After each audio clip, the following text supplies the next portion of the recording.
Welcome to Equipping Leaders, a podcast where I share tools and perspectives to equip leaders in self-development and team connection. I am your host, Natasha, and I am excited to share today's episode with you.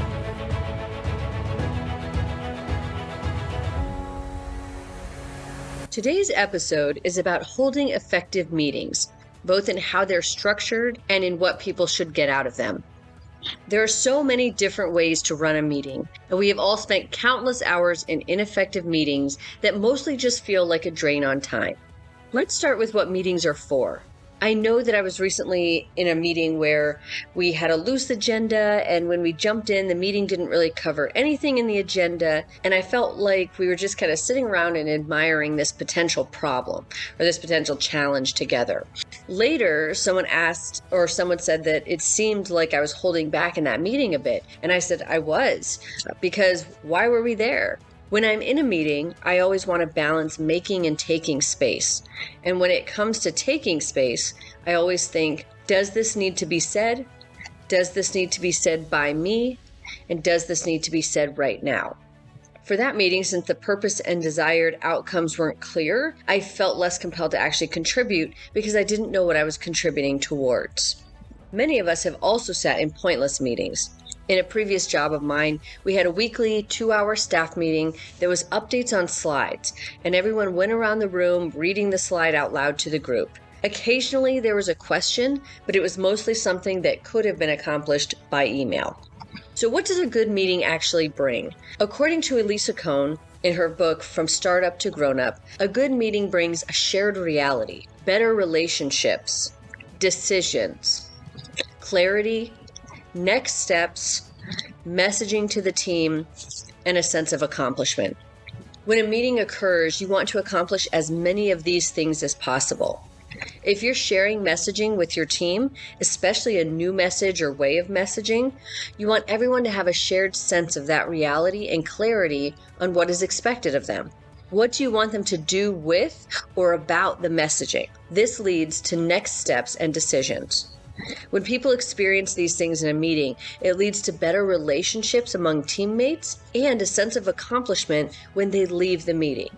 Everyone wants to know that their time is valuable, and a sense of accomplishment that that meeting held something valuable for them will make people more engaged in your meetings. How do we do this? We need to be really smart about why we have the meeting, who we invite, and make sure they all have the information in advance so they can come prepared.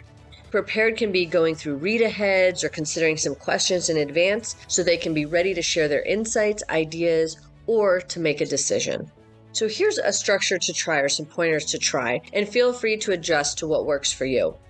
Who am I inviting, and why am I inviting that person or these people? There are times when you want to open it up to more people, especially when you're brainstorming or trying to get a lot of ideas or information out.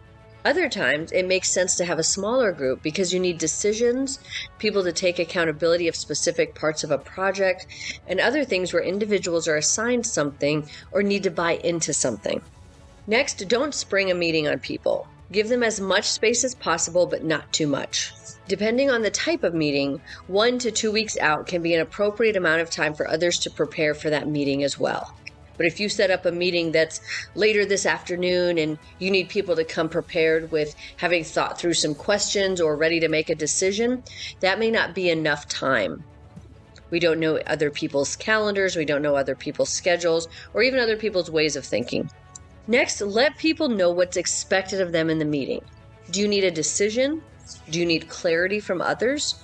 Do you need them to come prepared with something, having read something, or share a portion of that presentation? This information should also be sent around the same time you send the meeting invite. Have an agenda that you share with the participants and stick to the agenda. It's your meeting and you need to keep it on track. When we keep to an agenda, it's a sign of respect for others' input and time. If it's your meeting, you also have the responsibility of moderating the discussion, unless you delegate that to someone else. But make sure you have someone there to moderate so everyone stays on track and all the voices are heard. And speaking of voices being heard, make sure everyone gets to contribute in the ways you ask them to prepare. If you said you wanted someone there for their perspective on finances, make sure there is space for them to share those perspectives. A reflection exercise that can help you plan a productive, impactful meeting is to consider, what was the worst meeting you've ever been in? How did that feel? And what events made it ineffective or just plain terrible?